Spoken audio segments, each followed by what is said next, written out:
And a little piece of that D-Day history was flying the skies around Hamilton today. A C-47 Douglas Dakota airplane that helped turn the tide of the war took off from its home at the Canadian Warplane Heritage Museum this morning. And our very own Adam Atkinson was on board.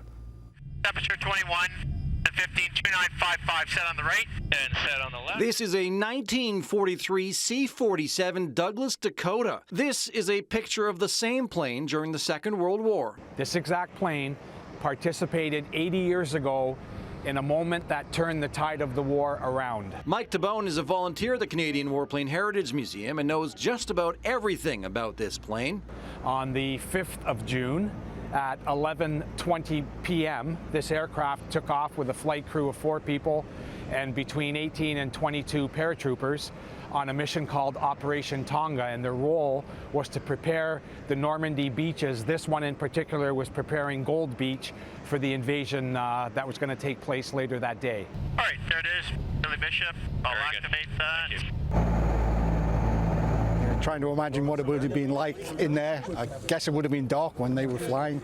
They didn't know what they were going into. Must have been a completely different experience for them, but just fantastic to be part of. Steve Thompson was one of 11 passengers on today's flight from Hamilton to Toronto and back, passing over HMCS Haida on the way. That was absolutely awesome.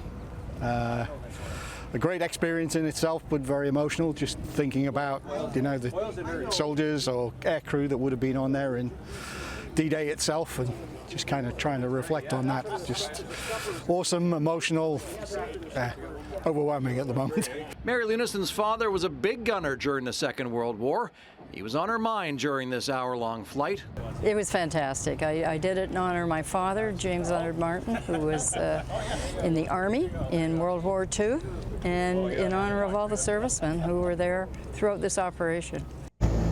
Despite being 81 years old, this veteran of the skies takes flight roughly 50 times a year and continues to be a big draw at the museum for its role on D-Day and afterwards as a medevac aircraft bringing wounded soldiers from Germany to the UK. When we did the restoration on the aircraft, we found handwritten messages written in pencil on the walls of this airplane that are still there today, covered with plexiglass so they don't get ruined, and there's a lot of history behind those signatures. Adam Atkinson, CHCH News, Hamilton.